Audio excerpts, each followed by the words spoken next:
Pemerintah Provinsi Sulawesi Selatan terus melaksanakan gerakan pangan murah (GPM) untuk stabilisasi pasokan dan harga pangan, sekaligus mengendalikan inflasi sejak awal tahun 2025.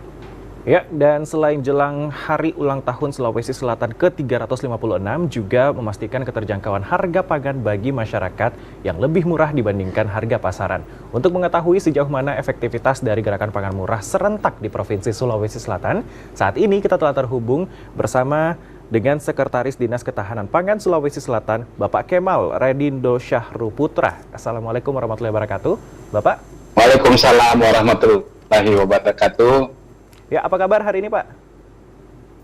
Alhamdulillah, kami sehat semua dan sudah menjalani GPM tadi ya, serentak 24 kabupaten kota.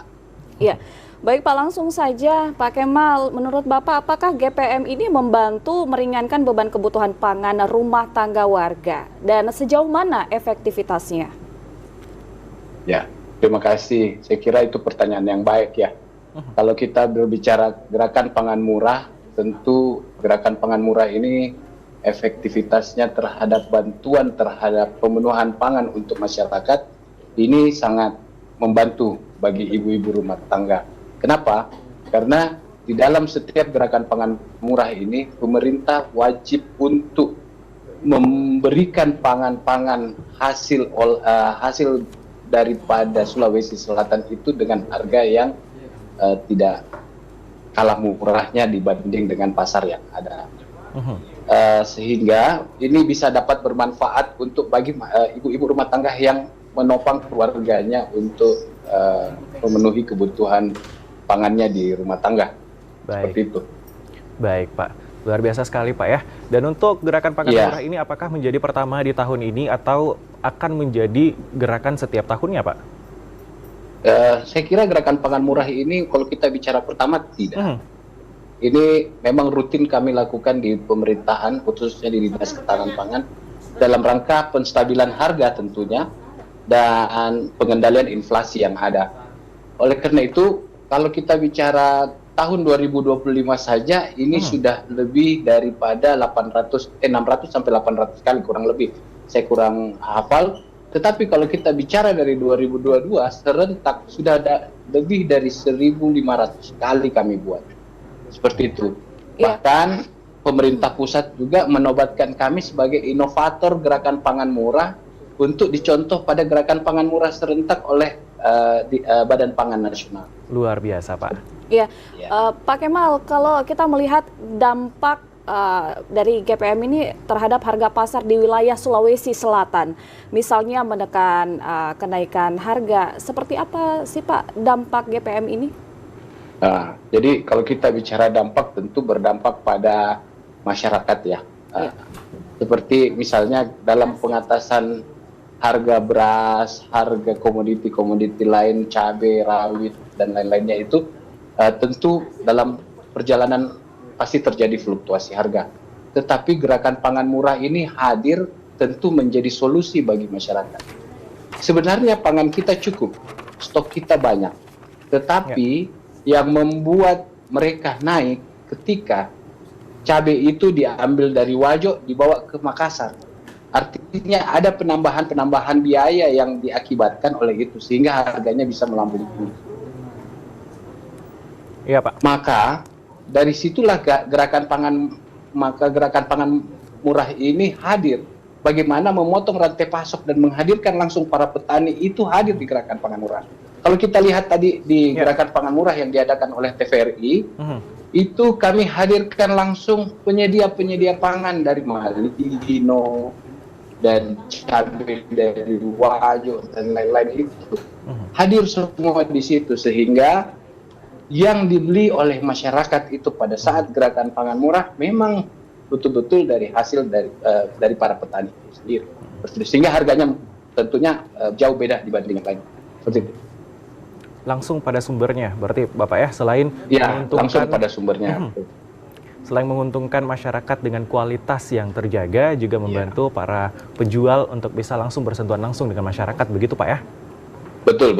Dijalankan setiap tahun, dan dari tadi sempat di-mention kalau ternyata sempat di tahun 2017 itu dilaksanakan lebih dari 1.000 kali gerakan pangan. Mulai dari 2022, Mas. 2022, luar biasa sekali. Ya, Dan untuk tahun ini 24 kabupaten kota itu juga menyentuh tentunya bagian dari daerah terpencil, Pak ya. Lantas untuk koordinasi menjangkau daerah terpencil itu seperti apa ya, Bapak? Boleh tolong diceritakan?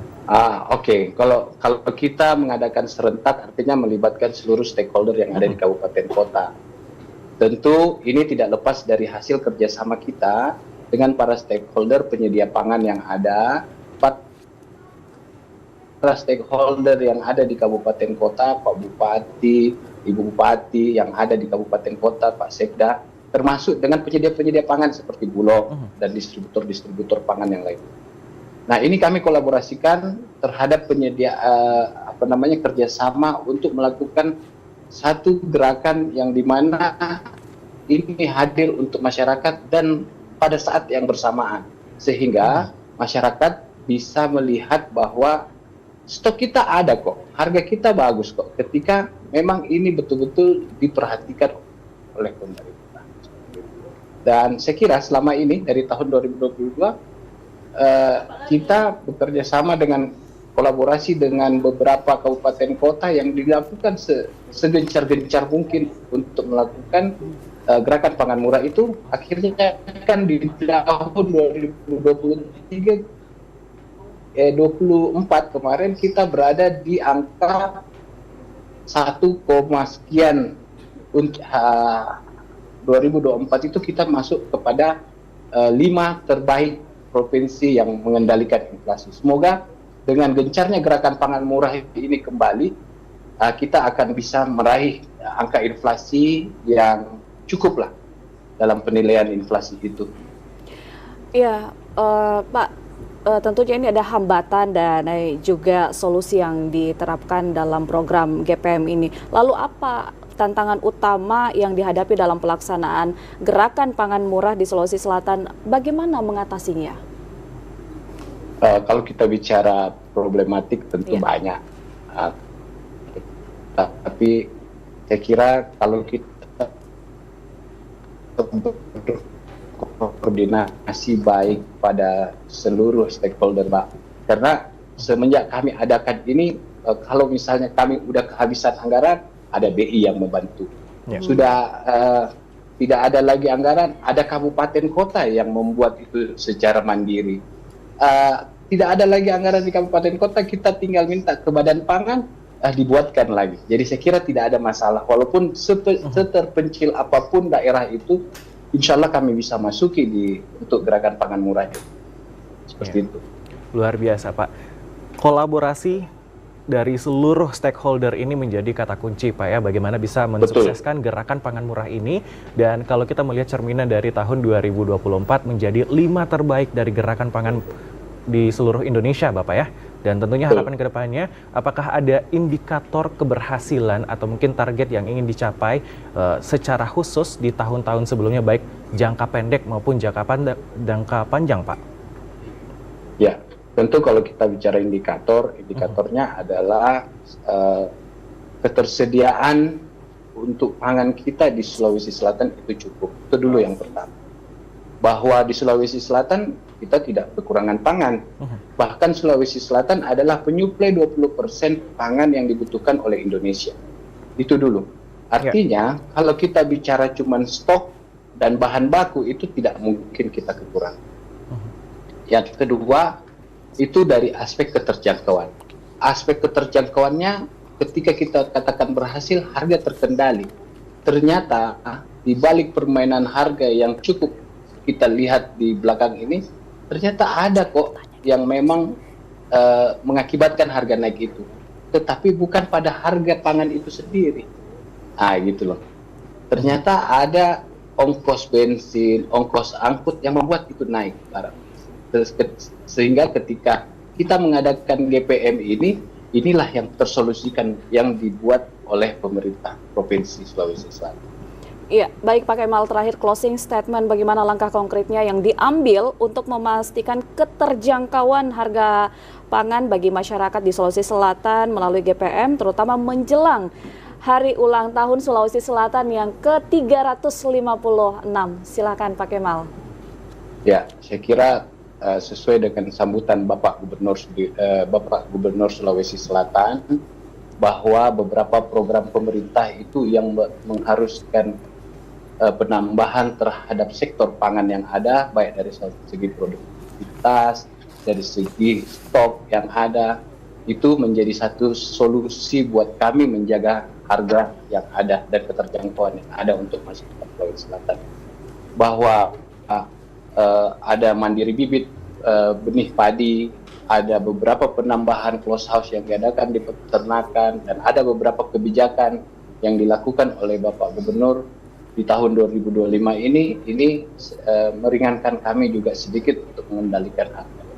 Tentu harga itu pasti ada fluktuatifnya, tetapi harga ini masih masuk dalam